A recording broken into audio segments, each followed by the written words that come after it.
Beautiful.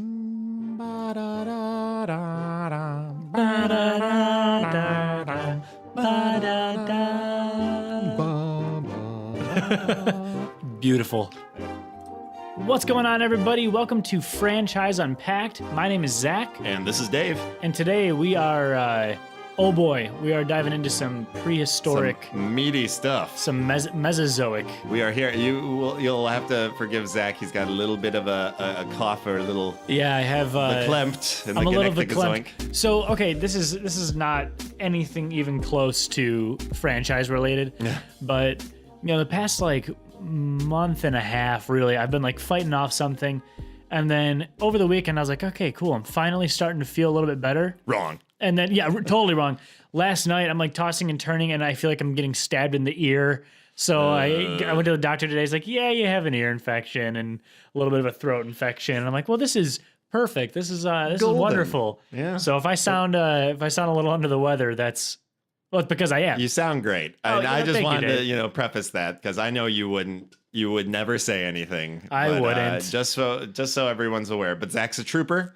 And we're gonna get this episode filmed, recorded, whatever. Yeah. Gotta get it film taped. it, record it. I mean, my thing is, this is so much fun for me anyway. It's like I don't, unless I'm really struggling. Then we put it off to the next day. Yeah, we can have fun on Tuesday. Right, exactly.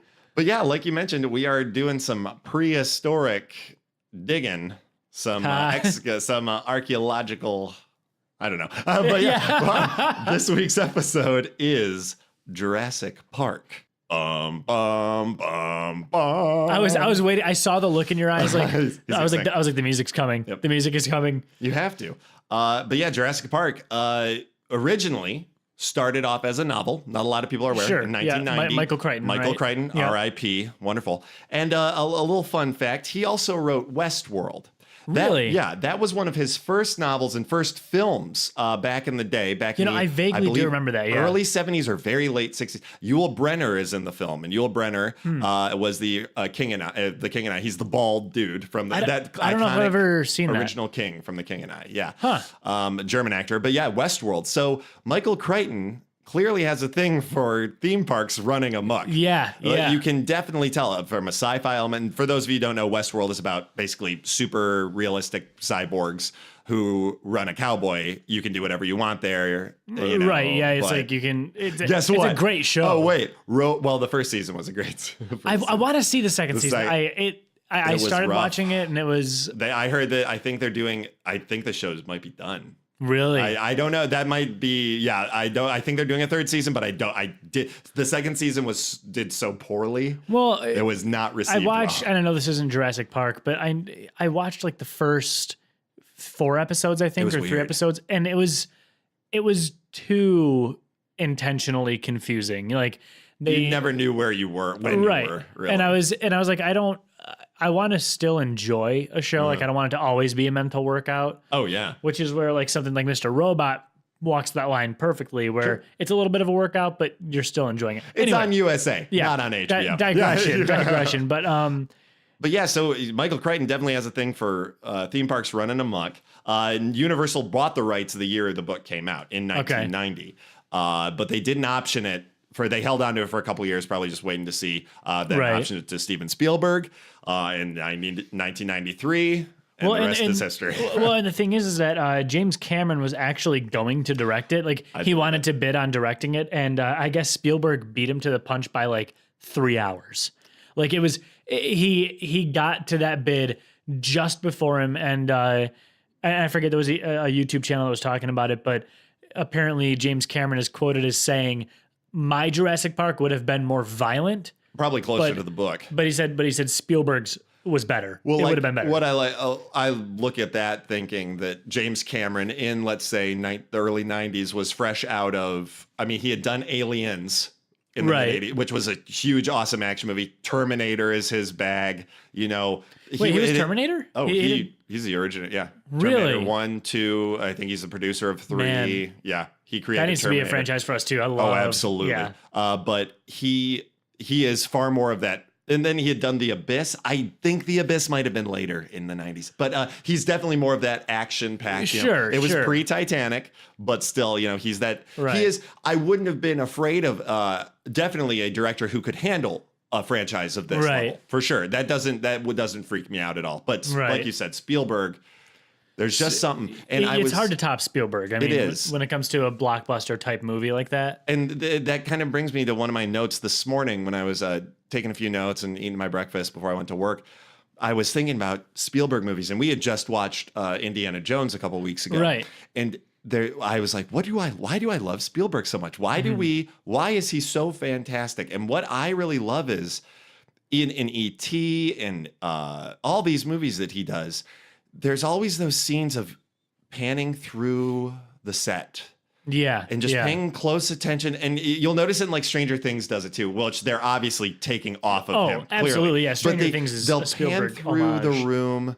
You'll see all the toys on the table, all the half-eaten Pepsi cans or the snacks that are of the Pepsi time. Cans. Half-eaten Pepsi cans. Yeah. He films movies about goats. No, you know what I'm saying? Like there's the products of that time, or some's on the television, but then there's always the natural lighting and just that orange glow of the sun setting coming in through the blinds of the window. Yeah. And and you think about like Close Encounters, and it's just this ambiance that he sets where you feel like you're on vacation in LA. Right. And you want to go surfing sort of in any movie you're in, but it's just this, I don't know what it is. It's that orange glow. And I think of the perfect iconic scene is Indiana Jones in Raiders of the Lost Ark. There's the silhouette when they're digging on the desert. You see him taking his costume off, and you see him put on his fedora, and you know it's him, but it's just shadows. Right. All you see is silhouette, but it's beautiful orange desert. Well, Spielberg just has a way of almost making you feel nostalgic for something as it's happening.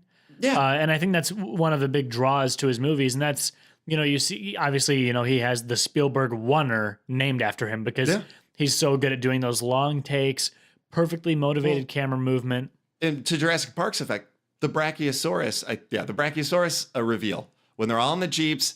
And Laura Dern she's blown away by the leaf she's looking at. She's like, this leaf hasn't been thousands of years. This species has been extinct because she was, she's not the dino doctor per se. She's the leaf and herbologist or whatever. Yeah. So she's more focused on the plant life, ancient plant life or prehistoric plant life.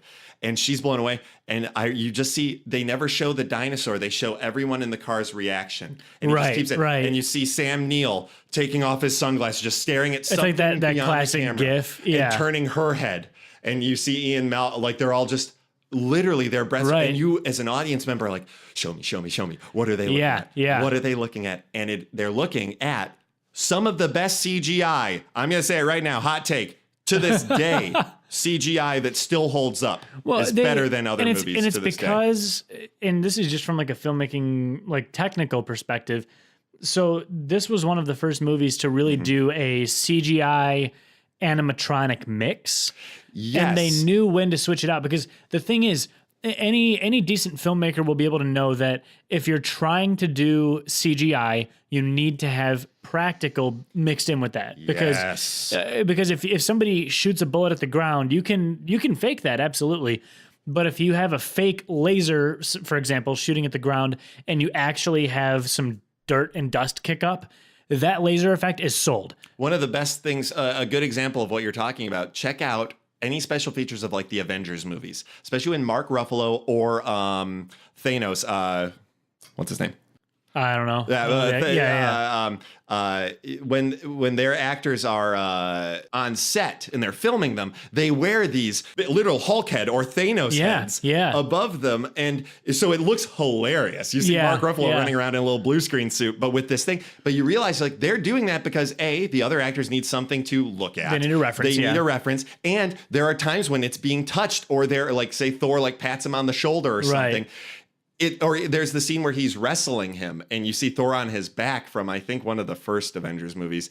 And you're like, oh, well, it's Chris Hemsworth wrestling a big statue. But that's a practical effect that now, and then they show you what it looks like with the CGI added. You're like, oh, well, they didn't have to do anything to Chris Hemsworth because he was physically there. Yeah, they need to have something to interact with. And Spielberg is actually, he's great with stuff like that. So I don't remember which movie of his it was, but there was a scene that he was doing. It may have been he did Saving Private Ryan, I believe. Saving Private Ryan. Yes, he did. Yeah. If I can speak, I'm slurring all my words today. Saving Private Ryan. I swear I have not been drinking this afternoon. Cold medicine. I made a little bit of a stew. But he actually set up, I don't know if it was for that movie or not, but he set up little planks, almost like a seesaw, on little mounds of dirt and rocks. And then he would place, or he might have even used a pipe, but he would place sand on one end.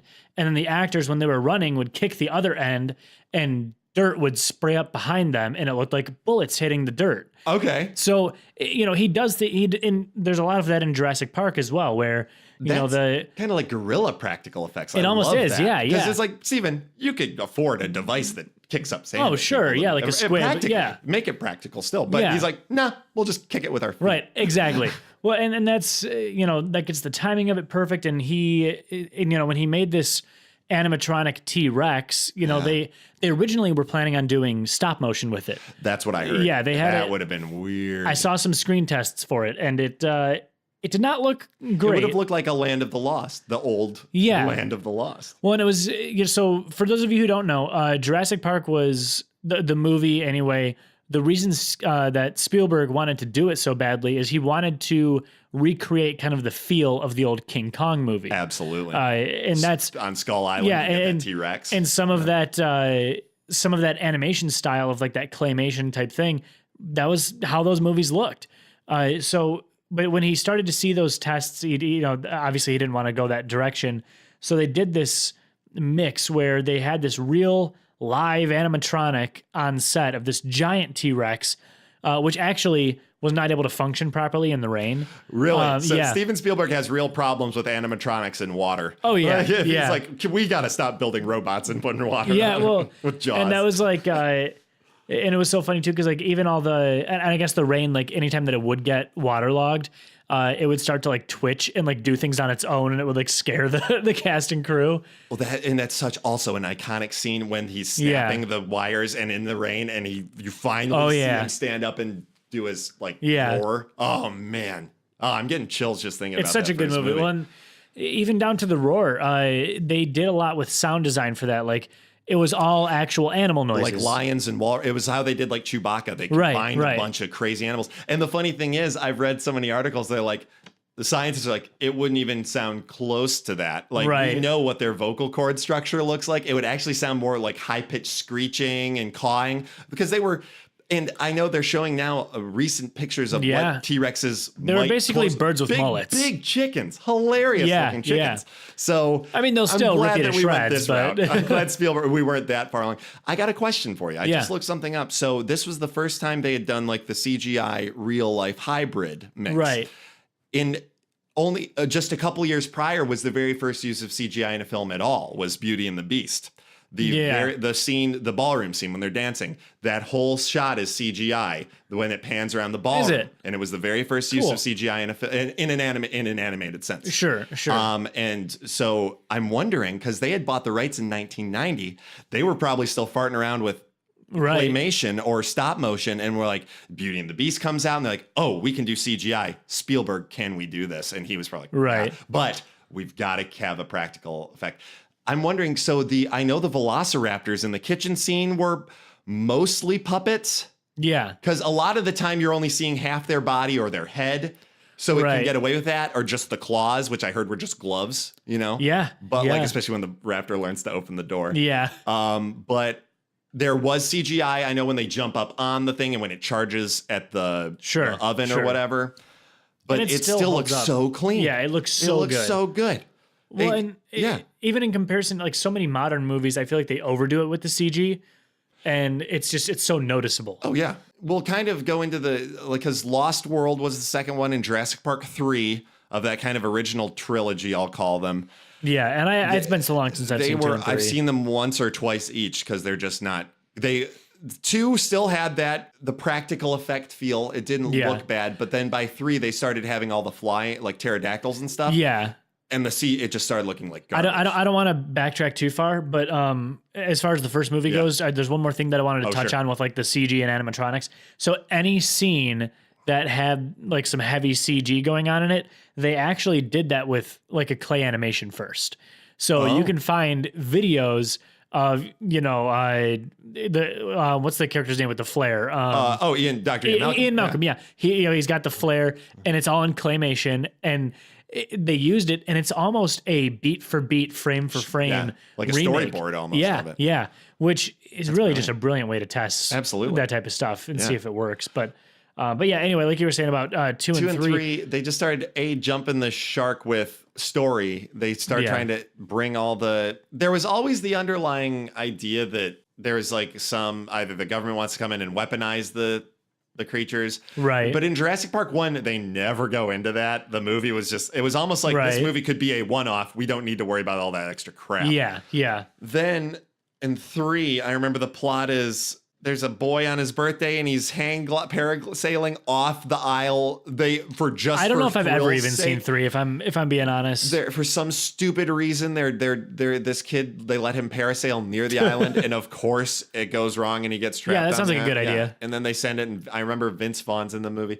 Well, William H. Macy hires Sam Neill to come on back. And he's like, oh, we've been there. They go to another island. There's always like another second island that they're doing experiments on. And it's just bad. It's like boring and dumb and a lot of CGI. Tell me how you really feel, Dave. Right? A lot of CGI. And then you notice there was a big old break in movies until Lost World came out 6-7 years later. Yeah. So like the franchise itself had run its course. Universal has a couple of, they have the Jurassic Park theme ride that opened in 96 and is currently next year they're supposed to open the Jurassic World ride while the Jurassic Park ride goes under renovation. Oh, okay. So there's another ride going in. I wouldn't be surprised if they should just do like a whole little separate land to have a Jurassic Park. Or why not? like at least a smaller little segment. It would be Jurassic World now because that's the franchise. Right. But and then there were a lot of video games as well. There was a great Super Nintendo or Sega, it might have been Genesis, top-down shooter. It's kind of like, you just ran around shooting dinosaurs. Now they've kind of developed into, there's a lot of mobile games out. There is a Pokemon Go clone where you can run around chasing dinosaurs, I guess. Yeah, I heard about that. And I played some of the mobile ones. The one that there's the Park Creator, which is the most fun, Jurassic World. Which is, I think, where the video game should go. If we're going to kind of delve a little bit in the future of the franchise video game-wise, let's have park creators with tower defense aspects. When things go wrong, you take control of the defenses. Right. Let's make it that simple. There was one, I'm trying to find which one it was. It looks like it might be Jurassic Park 3, the DNA factor. But I remember there was one where you were literally just running around and like grabbing items. And I had it on Game Boy or Game Boy Advance. And looking back, I don't know why I ever played that game. It was horrible. It was like not a good game. Run to point A to get point B. But that was also during the time frame though when games could get away with that. Yeah. You know what I mean? It was like, it was so cool to have a game in your hand that nobody cared. Yeah. Nobody, it was like okay, you'd whatever. See some dinosaurs, but Right. There was a new game that did very poorly, released on Xbox One and PS4 and stuff. It was a Park Creator. In fact, narrated by Jeff Goldblum. That was a big draw to it. But they said it was so freaking boring and so repetitive and nothing to it that they're like, if you gave it to like Maxis, the people who made Sims or something like that, or people who made Civilization, you'd have a game on your hands. I don't know who made it or something. It sounds like it was like an EA or an act, like one of those kind of. Ooh, what? Look at how pretty this is. We should add the Sims to our list. This is a complete, we should, but complete digression from a previous episode. I think our Star Wars episode, so our second one. I mentioned how Disney needs to just cut ties with EA and bring back LucasArts, and that's exactly what they're doing. I don't know if you've heard the announcement. This last couple of weeks, I don't know if they're necessarily calling it LucasArts. They're saying they're bringing back Lucasfilm's games. Okay. And they're severing ties with EA after Battlefront 3 this would be so good. So that'll be a huge relief because LucasArts, come on, people. I would love to see like a new Jedi Power Battles like redone. New Jedi Academy. I want new open world. But anyway, But that, I mean, that could leave it, I wonder if they would end up ever doing something with a Jurassic Park game. They wouldn't. You think it's too separated? Rights. Disney would Universal never get the rights to Jurassic Park. For some reason, I had it in my mind that Disney had something with Jurassic Park. Nope. No All stake the in it? rides are nope. They got Indy. They got Indiana Jones. Right. Okay. Yeah. That's yeah, their Spielberg stuff. Yeah. Yeah.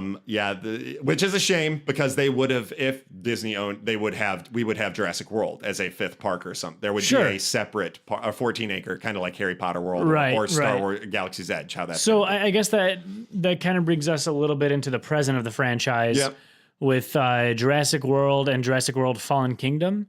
I think was the second one. And this is going to be, I told Zach I had a hot take for the franchise. So I want to hear your thoughts on this. This is my hot take. There has not been a good Jurassic Park movie since the very first movie.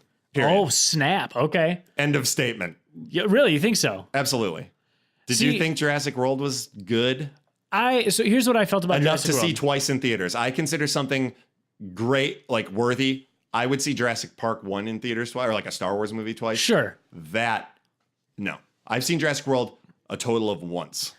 Same. But I'm not really the type to usually, if I see a movie twice in theaters, I am head over heels for that movie. And maybe, that might be a bad representation, but still enough to see more than once. Yeah. Since it's come out in 2015. That's 4 years true. ago.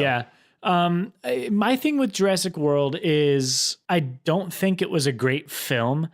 Like, I don't think it, didn't have the best sound design or cinematography or special effects. It did have Jimmy Buffett. But I will say, and I love Chris Pratt. I'm a huge Chris Pratt fan. And I just thought the movie was fun. I had a fun time watching it. See, I don't know if I even had fun watching it. Really? I kept rolling my eyes, at all the CGI. The CGI was pretty rough. B, remember the owner flying his helicopter and he's like, I just learned how to fly my helicopter. Yeah. Just the hokiness of it. Yeah. Again, the plot of militarization of dinosaurs. Are you high? Yeah. Vincent D'Onofrio, I remember, was the bad guy in that movie. And I'm like, Vincent, get out of here. Get out of here. He's Edgar from Men in Black. Put your Edgar suit. Right. Yeah. Get out of here, Vincent D'Onofrio. You're like, what was the plot? They were going to put a chip in their brain so you could train, and that's why Chris Pratt's character was training the Velociraptors. They're like, oh, so you can train these things? Give me a damn break. Well, and they had the new version of the Tyrannosaurus Rex, right? Like it was Indominus Rex. Indominus Rex. Or was that the new one from? That might have been Fallen Kingdom. No, that was the one that could cloak itself. Yeah, it was could change color. Yeah, and I mean, but I did like their. I'm just furious. I guess my thing with it was I feel like it was a lot of callbacks to the first one. There were scenes that were almost remakes. Well, they also retconned it. Remember in the command center, he's wearing the old Jurassic Park T-shirt, the funny computer guy, right? Because they are saying Jurassic Park did exist, as they should, but at the same time, they're retconning it look at this different franchise we're now making. Oh, that used to be a thing. Remember how much of a crap show that was? Let's not start throwing words around about the first. The way that they did it, I guess, is they ignored, not entirely, but they pretty much ignored the second and third movies. Yeah, so they based it as if it was years after just the first movie had happened. Yeah, I guess that's fine. And I haven't seen Fallen Kingdom. I haven't seen the newest one yet. It's just that Lost World was, Jurassic World was 12 years, or I'm sorry, no, it would be about 25 years. I'm doing my math wrong. No, it's about 22 years after the first movie. Okay, yeah. And I don't know, I just feel like they were doing so much to separate it. And then was it set in the future too? It seemed like it, yeah. Okay, so you're almost making, I don't know, I guess I don't know what I'm trying to say but it's you're almost changing style of film. It's always been a sci-fi movie, but I don't need the Rolly Globes. I don't need you to invent threats that dinosaurs. It's we've already seen a dinosaur almost step on a Jeep. Show me that again, because I can go get in a Jeep in real life. I think at that point, I would have rather just seen a remake of the first Jurassic Park. Yeah, what are we doing here? But then again, no, it's sacred ground, and that's a movie. Even the CGI will hold up. I don't think you'll ever have to remake it for any reason. You don't have to, but I'm just saying as an alternative, to not have to add all that, it might as well have just been a remake of the first one. And it's fine. I guess, it's fine. And it's I worry that they've just turned into a franchise people want to see dinosaurs in movies, and no one else makes dinosaur movies because they cornered the market. Jurassic Park 1 did such a good job that I think it scared anybody away. Like even King Kong, there are dinosaurs in it briefly. Which, by the way, King Kong Skull Island or whatever, it was... I almost walked out of the theater. Big thumbs down. I almost walked out of the theater. It was the worst movie. It's in the universe of the new Godzilla movies. Yeah. So they are going to face off. Which I'll be okay with that because I love Godzilla. Yeah, it was just, man, you had a stellar cast of that Skull Island. Yeah. And although I think they put Brie Larson in it, they're like, we need to put Brie Larson into a few more action movies before she does Captain Marvel. We've just got to get her into into the people's zeitgeist as an action hero. Is Godzilla on our list too? We should definitely do Godzilla because that movie's coming out this summer. Although I did not enjoy the last one with Bryan Cranston. No? For a movie called Godzilla, he was in it for about 12 minutes. Oh, I loved that one, man. I had a good time with it. Spoiler alert, Bryan Cranston's done in the first 20 minutes. That was the thing. That was a bunch of crap. That was. I meant to ask you, and this is kind of off topic, but also it could be for the next Jurassic World movie. I hear rumor that, especially now with Avengers trailers coming out and stuff like that, big movies and Star Wars movies, if you see these trailers, they're editing them or they're adding in stuff CGI wise. So the best example is in Infinity War, the last Avengers movie. Mm-hmm. There's a scene where they're all running slow motion in Wakanda into the battle, and you see the Hulk in Hulk mode running with them. And if you've seen the movie, Hulk, he never turns into Hulk once in that film.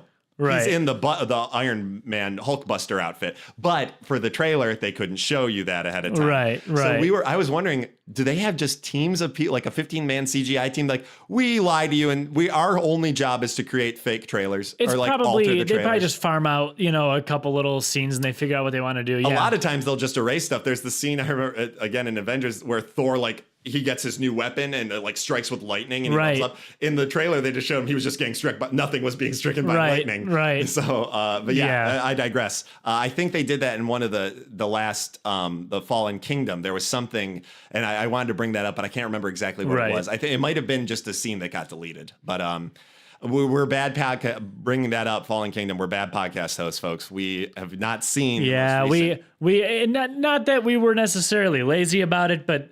Given the recording schedule and how things got shifted, we ended up not having enough time to actually go and watch the most recent one. And I can't believe it that there was a Jurassic Park movie that came out that I didn't want to go see in theaters. Well, and that's the thing is I had no desire because everybody that I knew that saw it said, do not waste your time with this movie. I heard they turned it was closer to like a thriller horror movie. Really? Which I would have been more interested in because the first movie was closer to a horror movie. Yeah. I mean, with the raptors stalking them around. One of my favorite scene is when the kids are finally taking a break and eating the Jello, and then you see the raptor shadow in the back, and you just see her hand shaking. Right. Well, they're eating all this, and you're just, the terror of that. That's so cool. Another fun thing, when they were doing the scene with the glass of water. Yeah. Famous. So they did that with a guitar string. They couldn't figure out a good way to make it vibrate like that, so they put a guitar string underneath it, and just would pluck the guitar string. So they didn't just put it on a surface and pat it or I thought maybe they put a speaker and a sound reverb or something. Because it comes right out of the center. It looks so good. It would, I bet though, if they did put it on, it would have kept shaking and you wouldn't get the separate bloop. Yeah. Bloop, I thought that was kind of cool. And it's a cool effect because it's briefly mentioned. Ian Malcolm with his the chaos theory. He's all about chaos theory, about putting the drop of water on her hand and going left or right. They play into it just briefly. They hinted it. Yeah. And then it comes in about 20 minutes later. Yeah. Oh man, I totally forgot about that. So, and the other thing that I want to talk about as far as the present of the franchise goes, obviously there aren't any good video games out for it right now, but you were talking about some of these rides that were going in and yeah, there's a new there's the Jurassic Park theme ride down at Universal Studios that opened in '96. There's the Jurassic World theme ride. Now, I believe that could be what I was mentioning. It might be another small Universal area like Harry Potter World is. It's another that would be cool. Land. Give me a safari area. Give me 1 to 2 more rides and then give me some shops, theme it to make it look like Jurassic Park or Jurassic World. Sure. I want to go in the main build. Let's go in that main building that famously have the banner torn up like the T-Rex just came through. That would be awesome. And that was the other thing too with Jurassic World. They went back to too many old school locations and were like, remember this? Remember the Jeep? Remember these night vision goggles? Remember her with the flare, or remember the flare scene? Which they did. That was an exact, almost shot for shot, her running with the flare with, but I would have almost had, if there was only one and only thing, that had been it. Don't even show me the Jeep. Don't show me the old buildings. Don't even show me the old, or have the guy wearing the t-shirt. That's a kind of a funny laugh, I guess. Man, you really did not like the new one, huh? I just can't, there's just too much, like, I don't know. They're just trying to throw too much stuff in it. I didn't hate it. I haven't watched it since. I haven't looked it up, you know, but I guess that leads us kind of into the future of the franchise. While we're still talking about some of these amusement park things, I was thinking it'd be really cool if we could see if they did sort of a Jurassic Park world, you know, like, or I guess like you were saying, just call it a Jurassic World. Yeah. I would almost like to see an escape room. Yes. If they could do like a block of 15 of them, you know. Building. Yeah. Like several rooms, you have to go from room to room. Yeah. Or like a Void. I don't know if anybody's heard of the Void. It's a VR experience where you're you go through buildings and rooms with full VR. And I have heard about that. Awesome. Yeah. Have you done it? I did it there's the Star Wars Void down in Disney Springs in Florida. We did it last year and it was so cool. You were saying that, yeah. And it's not just VR like you're seeing and shooting things. They tell you, oh, sit there. There's a surface there. There's a lever you can pull on this wall. You see it in CGI, but you also physically reach out and you grab blasters off the wall, load them, and fire them. It's awesome. That's nuts. So an escape room would be really cool. That'd be a lot of fun, and I feel like it could lend itself well to, you know, part one of the ride is a relatively simple escape room, and then part two is you are escaping from the dinosaurs. The coolest thing is they've announced Star Wars: Rise of the Resistance at Galaxy's Edge. It's a 28-minute long ride. Part riding, part walking, part riding again. Interesting. So you're getting on and off the queue. The line itself is part of the ride. That's what they should do. Have half of it a safari. Car breaks down. You got to run into the building. Right. Dinosaurs come out. Yeah. The raptors. It could be a whole raptor chase theme. You're driving away from the raptors and then you finally break down. I think the hardest thing with that is they would have to find a way to keep it handicap accessible. And that's the funny thing about Rise of the Resistance. They're all like, how are they going to do this? And whenever they ask the Imagineers, they're like, we got it. Yeah. Yeah, it's covered. And they just find a way. We've thought of everything. Yeah. That's probably one of the first things they thought. You know, you can't alienate anybody or exclude anybody. Right. In fact, I bet it'll be so good, we'll be like, that's incredible how you did that. Right. How you manage. And the thing is, too, you know, it would require people helping, you know, cast members or park people shuttling you into the Jurassic Park building or getting you out of the vehicle. You got to have chaperones. Absolutely. You know, for adults and kids. I heard a kid, speaking of Universal Studios, is suing the ET ride. It's been open forever. They're suing Universal Studios. His foot got crushed at the end of it, getting on because you ride bikes on it. I don't know if you've ever been to Universal Studios. I haven't. But you're on like a platform, I guess, and I guess stepping off, he got his foot crushed, and they're suing Universal Studios. And I'm like, and someone raised a good point. That ride's been open for like 20 some odd years. And it's a miracle. This is like the first time somebody's crushed their foot. But so you always need chaperones if people are getting on and off of something. I'm sure they have enough money to be sued. Yeah. They're doing just fine. Yeah, they can handle it. But yeah, I'd love to see an awesome theme park. Physical, actual theme park. That'd be cool. Yeah. Put a theater in it. Show Jurassic Park all the time. Yeah. Video games. You could go so many directions with that. Yeah. I mean, the park builder has been done to death almost. Do it well though. They have not done a Jurassic Park one well. Yeah. I would love to see one done well, and I would almost like to see one where it was sort of Jurassic Park based, but like after the park has fallen. Mm. And you have to craft Fallen Kingdom. But like you have to like kind of craft and survive and almost make it like like survival. You're on the island. You were left on the island. You're the last one left. Like you didn't make the last helicopter. You have to figure out how to survive until they come back for you. Or there could be a storm. It's a great. That always whatever happens. it is, and you're the only person there with a bunch of dinosaurs. Like that awesome. Would be so much fun. Like a third person, or even first person. Like it could be a Far Cry-esque or Fallout-esque. Yeah, something like that. Crafting. That you could even build buildings. Build your own. I remember all the toys I had. I had all those cool the Jeeps with the extendable arm for like lassoing your dinosaurs. Yeah. They had the coolest toys. I think next to Star Wars, Jurassic Park had some incredible damage. I had so many Jurassic Park toys. All the toys could have damage done to them. Like you could pull, like make it look like the dinosaurs were eating each other, or like scratch marks. I don't remember that. Oh yeah, you could have chunks missing, so it was graphic. Yeah, and they all made noises. I remember it was my buddy in elementary school. My buddy Ryan, he had the whole fort I remember, set up with towers, and the walls could be broken down. There's a T-Rex. It was so cool. Yeah. And I think, give me a game like that, like the survival one. Give me, I mean, you can't, with it being in the confines of a park, you can't do too much with it. You just said, but make the whole island. Yeah. You make the whole island an environment, because the thing is, we know what Hogwarts looks like. They have established that. They keep showing us this island that Jurassic Parks keep happening on, and there are multiple islands too. So you could have that as well. You could travel to different. You're on an undiscovered island that dinosaurs have populated. They're different. Yeah. You could be on a new island, or you're traveling between the main three or something. They should make like a turn-based RPG. JRPG Jurassic Park. Exactly. That would be cool. Like a little Paper Mario. That'd be fun. That actually would be kind of fun. RPG. Yeah. And I honestly, I wouldn't even care at that. But if they wanted to do something like that, obviously that's far-fetched and never going to happen. But if they did it in kind of that cutesy paper cutout style, I would still play it. That'd be fun. Now I got a question for you. Yeah. I don't know if you've heard, but being a Switch owner, did you hear about Turok 1 and 2 coming back? I did. Remastered. I'm so excited for Seeds of Evil. Yeah, that's gonna be. They're both so good. But I never played the first one. Would a first person or even a third person, would it become a dinosaur? It would. Game? And that was the thing. It's like the movies were never about killing a bunch of dinosaurs, whereas the book was. Jurassic Park, the Australian dude, Clever Girl from the first one, Clever Girl, he survives in the book, and he does a crap ton of damage with a shotgun. Really? He takes out dinosaurs left and right.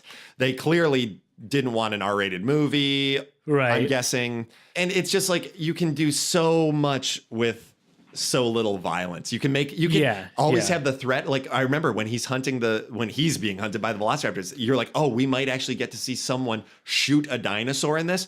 Nope. Never happens. He gets flanked. Clever Girl, dead.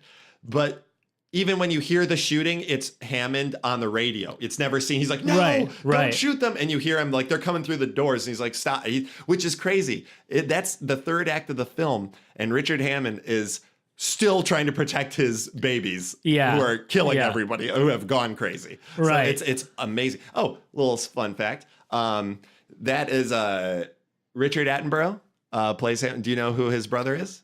I'm assuming David Attenborough. David Attenborough? Really? Of National Geographic. Really? Yeah, I'm David Attenborough. He's got the best voice. If you've watched any National Geographic, you've heard David Attenborough. So yeah, they are brothers. And I'm wondering if that's why they cast him, because he's kind of got that like exploratory, that like nature about him. A little jolly.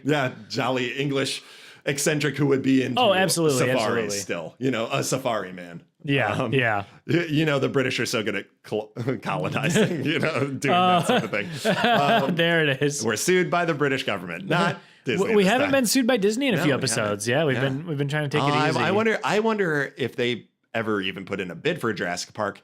But the thing is, you buy a book rights. Although, the thing is, Disney, I heard that they got in a lot of trouble when they tried to buy the rights to SEAL Team 6 the day after Osama bin Laden was killed. Really? They caught a lot of Disney bought the rights to that, the name. But Disney owns so much. Yeah, they can. You figure they probably, this hit book just came out, buy the rights to it. Doesn't matter what it is. We can option to sell it later. We just need to own these rights right now. Yeah. Which is funny. You wonder if they owned 50 Shades of Grey. Right. Oh yeah. Minnie. 50 Shades of Mickey. Right. Oh God. Oh God. And that's where this joke stops. Like, gosh, Mickey. Wait a minute. But yeah. So too many characters.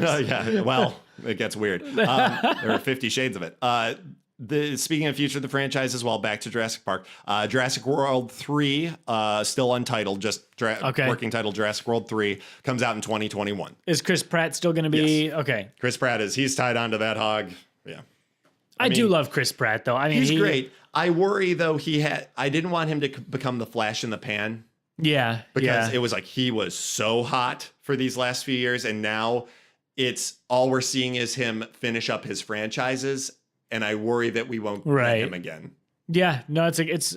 I think we'll start to see him in more things like serious movies, indie dramas, things like that. Well, he's in a new.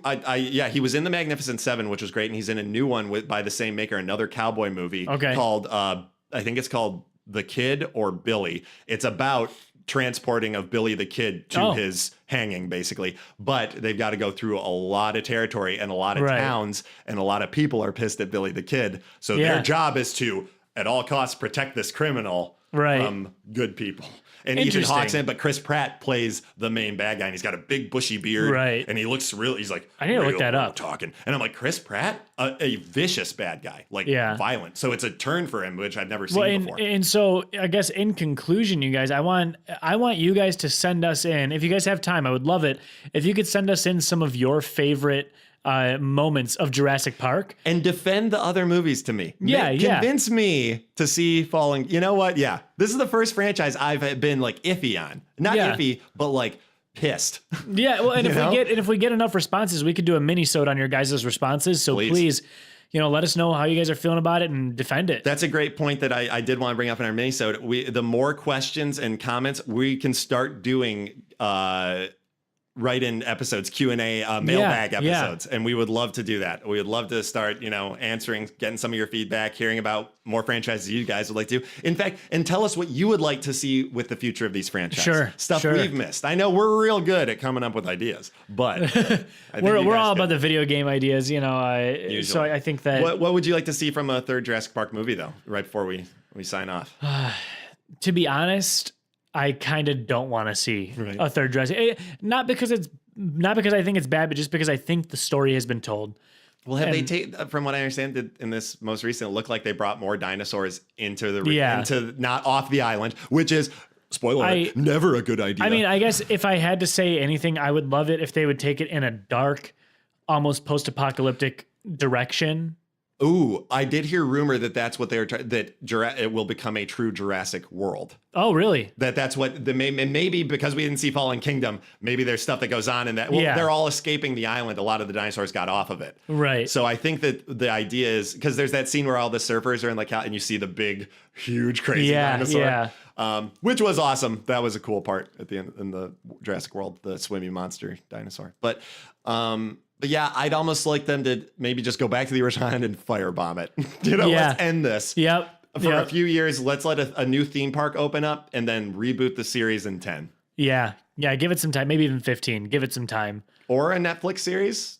I would watch a series. I'd watch a TV show about dinosaurs. It would be more, I think, far more palatable, and you could have all those subplots of evil governments coming in or like trying to sell it to the highest bidder. That is where, give me all these, franchises trying to go into their universes, like Harry Potter and the like we discussed with the Fantastic Beasts.